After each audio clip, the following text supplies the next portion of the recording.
Hanya dalam waktu 2 hari, 3 putra terbaik bangsa, prajurit TNI yang bertugas di Lebanon gugur dalam serangan Zionis Israel.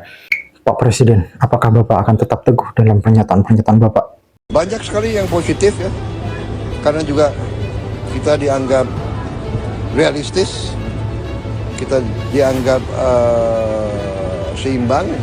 Saya juga terang-terangan mengatakan perdamaian hanya bisa datang kalau semua orang mengakui, menghormati dan menjamin keamanannya Israel.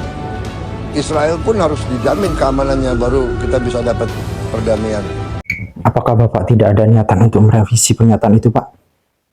Zionis itu tidak mengerti bahasa perundingan. Yang mereka pahami hanya bahasa peperangan, kekuatan, arogan. Dan hari ini, beberapa pejabat kita terlihat dekat, terlihat mesra dengan mereka, dengan alasan ingin berunding, diskusi, negosiasi, bullshit. Faktanya, hingga hari ini, Zionis itu selalu ingkar janji, selalu berdusta. Dan itu tidak mengherankan, karena memang watak mereka. Fenomena dusta juga banyak di negeri kita ini, pejabat-pejabatnya. Apa yang dikatakan beda dengan apa yang dilakukan. Jika ditanya, mereka mendukung kemerdekaan Palestina, tapi nyatanya lebih dekat dengan penjajah. Mereka bilang mereka ada di barisan pejuang-pejuang Palestina.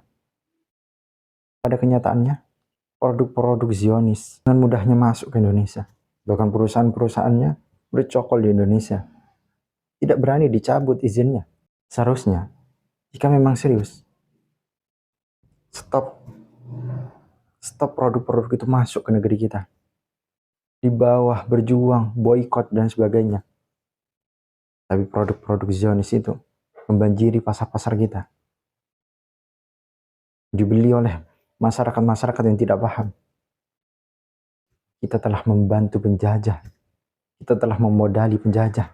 Penjajah tidak perlu dihormati. Penjajah tidak perlu diakui. Penjajah tidak perlu dijamin keamanannya.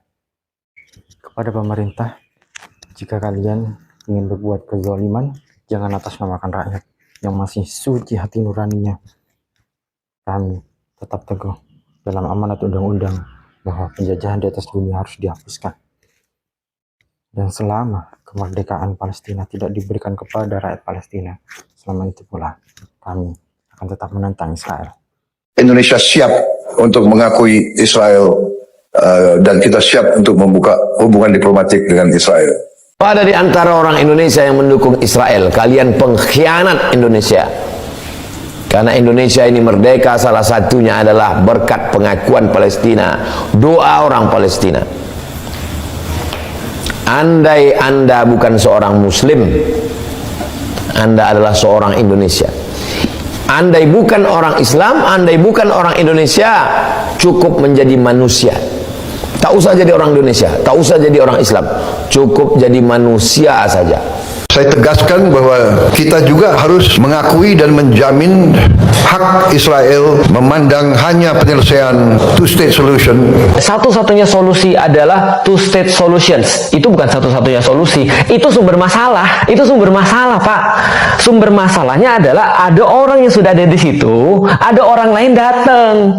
Gitu loh maksudnya. Itu sumber masalahnya. Kita mau menjamin apa? Kita mau mengakui apa? Entitas mana yang harus kita akui? Entitas orang bunuhin orang lain terus kemudian dia bisa walk tanpa terus kemudian ada konsekuensi? Apakah kemudian kita mau terima ada orang-orang mati dibunuhin 50.000, itu pun baru di 2 tahun ini aja, dan entah berapa yang sudah terus kemudian beneran mati. Lalu kita bilang kita harus melindungi orang-orang ini gila tau nggak sih? Kita harus mengakui entitas penjajahan ini.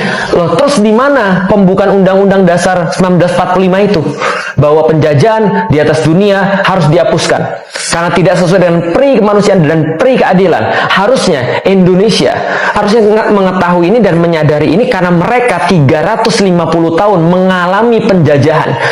Sehingga sebelum jadi Indonesia itu kita perlu 350 tahun dijajah oleh Belanda, another terus kemudian sekitar 3,5 tahun dijajah oleh Jepang.